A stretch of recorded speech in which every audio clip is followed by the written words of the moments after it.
ರಾಕ್ಷಸರಿರ್ತಾರೆ.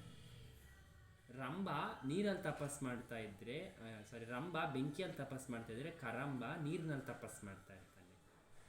ಇವರು ಬ್ರಹ್ಮದೇವರನ್ನ ತಪಸ್ ಮಾಡ್ತಾ ಇರ್ತಾರೆ, ಬ್ರಹ್ಮದೇವರಿಗೋಸ್ಕರ ವರ ಪಡ್ಕೊಳೋದಕ್ಕೋಸ್ಕರ. ರಾಕ್ಷಸರಲ್ವಾ, ಇಡೀ ಭೂಮಂಡಲನೇ ಆಳಬೇಕು ಅನ್ನೋ ಅವ್ರಿಗೊಂದು ಬುದ್ಧಿ.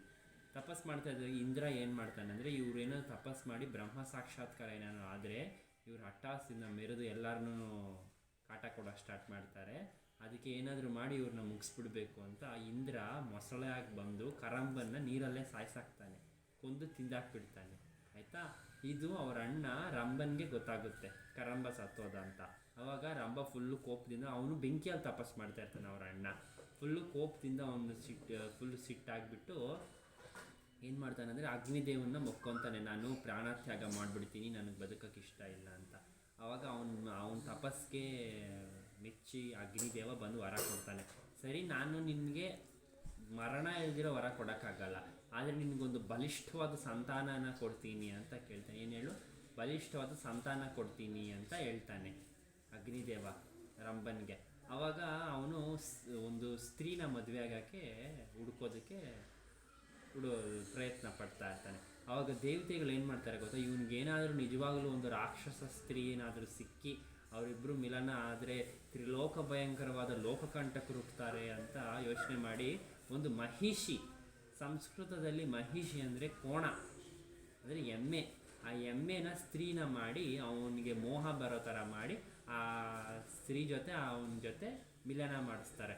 ಆವಾಗ ಆ ಮಹಿಷಿ ಹೊಟ್ಟೆಯಲ್ಲಿ ಅವನು ಮಹಿಷಾಸುರ ಅನ್ನೋನು ಹುಟ್ಟಿರ್ತಾನೆ. ಆ ಮಹಿಷಾಸುರನ ಜೊತೆ ಇನ್ನೊಬ್ಳು ರಾಕ್ಷಸಿ ಹುಟ್ಟಿರ್ತಾಳೆ, ತಂಗಿ ಮಹಿಷಿ ಅಂತ. ಅವನು ಮಹಿಷಾಸುರ ಎಂಥ ರಾಕ್ಷಸ ಗೊತ್ತಾ, ಅವನು ಬ್ರಹ್ಮನ ಕುರಿತು ತಪಸ್ ಮಾಡಿ ನನಗೆ ಸ್ತ್ರೀಯಿಂದನೇ ಮರಣ ಬೇಕು ಅಂತ ಕೋರಿರ್ತಾನೆ. ಅವನು ಮಾಡಿರೋ ಒಂದೊಂದಲ್ಲ ಬರೀ ಅನಾಚಾರನೇ ಮಾಡಿರ್ತಾನೆ. ಋಷಿಮುನಿಗಳನ್ನ ಸಾಯಿಸೋದು, ಒಳ್ಳೆಯವ್ರಿಗೆಲ್ಲ ಕಷ್ಟ ಕೊಡೋದು, ಅಧರ್ಮನೇ ಮಾಡಿರ್ತಾನೆ.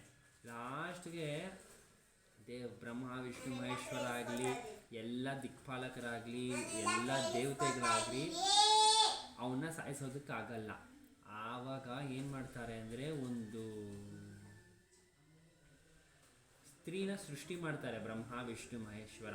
ಆ ಸ್ತ್ರೀನ ಸೃಷ್ಟಿ ಮಾಡಿದಾಗ ಅವಳೇ ದೇವಿಯಾಗಿರ್ತಾಳೆ. ಅವಳೊಳಗಡೆಗೆ ಮಹಾಕಾಳಿ, ಮಹಾಲಕ್ಷ್ಮಿ, ಮಹಾಸರಸ್ವತಿ ಶಕ್ತಿಗಳನ್ನ ತುಂಬಿಸಿ ಅವಳಿಗೆ 18 ಕೈಗಳು, 18 ಕೈಗಳಲ್ಲಿ ಮಹಾಘೋರಾತಿ ಘೋರ ಅಸ್ತ್ರಗಳನ್ನು ಇಟ್ಟು ಅವಳಿಗೆ ಶಕ್ತಿ ತುಂಬಿ ಅವಳೇ ದುರ್ಗಾ. ಆಯಿತಾ, ಇಲ್ಲಿವರೆಗೂ ಇನ್ನೊಂದು ಕಥೆನೇ ಇದಕ್ಕೂ ಸೇರಿಸ್ತೀನಿ. ದಕ್ಷಿಣ ಭಾರತದಲ್ಲಿ ದ್ರವಿಡ ದೇಶದಲ್ಲಿ ಕೀಲ ಅಂತ ಒಬ್ಬ ಯಕ್ಷ ಇರ್ತಾನೆ. ಅವನ ಹೆಸರೇನು ಗೊತ್ತಾ? ಕೀಲ ಅನ್ನೋ ಒಬ್ಬ ಯಕ್ಷ. ಅವನು ತಪಸ್ ಮಾಡ್ತಾ ಇರ್ತಾನೆ. ಇದೇ ಇಂದ್ರ ಕೀಲ ಅನ್ನೋ ಯಕ್ಷ ಏನಾದರೂ ತಪಸ್ ಮಾಡಿ ಬ್ರಹ್ಮದೇವರನ್ನ ಒಲಿಸ್ಕೊಂಡ್ರೆ ಇವನು ಇದಾಗಲ್ಲ.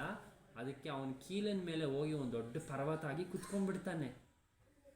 ಆವಾಗ ಅವನು ದೇವಿನ ಪ್ರಾರ್ಥನೆ ಮಾಡ್ತಾನೆ, ದೇವಿ ನಾನು ನಿನಗೆ ತಪಸ್ ಮಾಡ್ತಾ ಇದ್ದೆ ಅಲ್ವಾ, ಯಾಕೆ ಈ ಥರ ಆಯಿತು ಅಂತ. ಅವಾಗ ದೇವಿ ಇದ್ಕೊಂಡು ಮುಂದೆ ನಾನು ನಿನಗೆ ಮೋಕ್ಷ ಕೊಡ್ತೀನಿ ಅಂತ. ಅವಾಗ ದುರ್ಗೆಯಾಗಿ ಬಂದಿದ್ಲಲ್ವ, ಮಹಿಷಾಸುರನ್ನ ಸಂಹಾರ ಮಾಡಿ ದೇವಿ ಆ ಇಂದ್ರಕೀಲ ಪರ್ವತದ ಮೇಲೆ ಹೋಗಿ ನೆಲೆಸ್ತಾಳೆ.